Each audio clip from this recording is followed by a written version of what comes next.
I don't know if you ever been broke, but your greatest hope is that you get a what? You get $1. Hope is a powerful thing. Hope involves possibility. So he had to not only go to Jesus, he had to have a hope that Jesus would acknowledge him and Jesus would heal him. Faith is a substance of things, the evidence of things not. What are you hoping for? If I told you to come up here right now on the blackboard, write down what you're hoping for. Some folks can run up here and just write it down. If I called a 2-year-old, they come up here and write it down. Call a 5-year-old, they come up here and write it down. Call a 10, 11, 12-year-old, they might pause a little bit, they're going to write it down. 15, they're going to come a little slower. 25, they're going to be looking for the chalk. 40, they ain't coming. The more time sometimes that we spend with life, the dimmer hope becomes in our life. You know, old saying says, I've been down for so long, I forgot what? I forgot how to get up. Sometimes you can be down for so long that you have absolutely no more hope. This young man have hope. This young man is displaying hope. This young man believes that God's going to move on his behalf. Because why? He believes that Jesus cares. He believes that Jesus cares. How? Over here in 29, you go right up one verse. For he taught them as one having authority, comma, and not as the scribes. What do you mean by that? Jesus taught like he the boss man. He taught like he running this. Running what? Running the story. Running what? Running the supernatural. Running what? Jesus taught like he tell the voice of the Spirit what to say. Now who do you think he is? Yeah, just an authority. But not as the scribes. So you're kind of telling me that the scribes spoke with authority too, but not as the scribe. Well, what Jesus spoke with? Care. He cared. To me, Donald Trump speaks with the authority of the president. He will let you know in a moment, I can pardon. Do whatever I want to. I am the President of the United States. President Obama sounded like the president. Bush sounded like the president. The other Bush sounded like the president.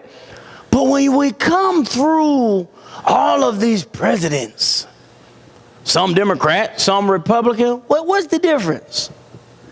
Some people believe that a certain president cares about them. So that group who feels the president cares about them, they vote for him. The group who feels like the other person cares for them, they vote for them. Jesus cares. That's why you can have hope. He cares. He cares if you don't have money to take care of your family. He cares. He cares if you have discipline problems. He cares. I'm done. But let me tell you what care look like. Care. Number one, care should have some empathy. Care will allow you to see it from the other person's position. Why? Because you're going to put yourself in their shoes. That's empathy. You have to have empathy to have care. If you have no empathy, then you have no care. Empathy. But not only will caring allow you as the believer, the audacity of the believer is what we're talking about today. I care put myself in your position, put myself in your shoes. I'm going to put myself in your place. I'm going to put myself in your posture. But then there should be some sympathy. Look in your household. Is there any sympathy? Look in your place of business. Is there any sympathy? Not law, but sympathy. You got children separated from their parents. The law might say one thing, but where is the care? Because care allows you to feel the feelings of another. So that's what sympathy is. Someone dies, I tell them, you have my sympathies. Not because it hurt me that your father died whom I did not know, but the thought of you being in relationship with a biological father, and the thought of that biological father no longer being there, I can feel that pain. So you have my deepest sympathies. Something about sympathy. The other thing about care wants to know why, who, what. That's what care is going to ask the questions. Sometimes I ask Anna, I try not to ask her that anymore. Why did you do it? Her answer is, well, because I wanted to. So I have to ask that a different way.